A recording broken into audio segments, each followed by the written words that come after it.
Do you make money at this little table tennis thing? Not yet. Hello everyone, today I am going to talk about the movie Marty Supreme starring Timothée Chalamet. The movie is written by Ronald Bronstein and Joe Safdie and directed by Joe Safdie. Interestingly, both of them also edited this movie.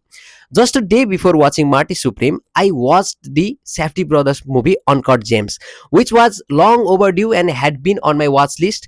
Honestly, I was very skeptical to watch it, but after finishing it, my thinking completely changed and I really liked the movie. That is when I started noticing the director's unique style of filmmaking. Now let's talk about Marty Supreme. The movie begins with Marty Mauser, who works as a shoe salesman. Right from the start, the audience is made to believe that this guy has excellent communication and persuasion skills. He also comes across as extremely ambitious. Soon we find out that Marty is also preparing to play in a table tennis championship at the British Open. That is why he is side hustling in his uncle's shoe shop to earn money for his ticket. His uncle clearly admires Marty's salesman skill, but he is not happy about Marty's obsession with table tennis. So there is a friction between them, especially when it comes to money. Marty's life is extremely chaotic. His impulsive nature and overconfidence in his craft often work in his favor, but not without extreme consequences. In the early portion of the film, Marty somehow competes in the British Open, but in the final game, he loses to a skillful Japanese player named Indo.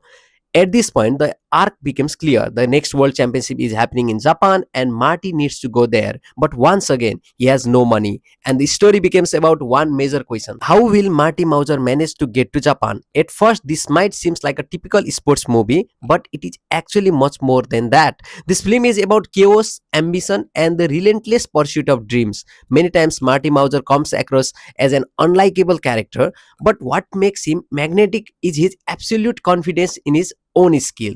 For me, this movie feels very rhythmic and extremely engaging. It flows like a wave. It calms down only to set up the stakes or ground the character and the situation.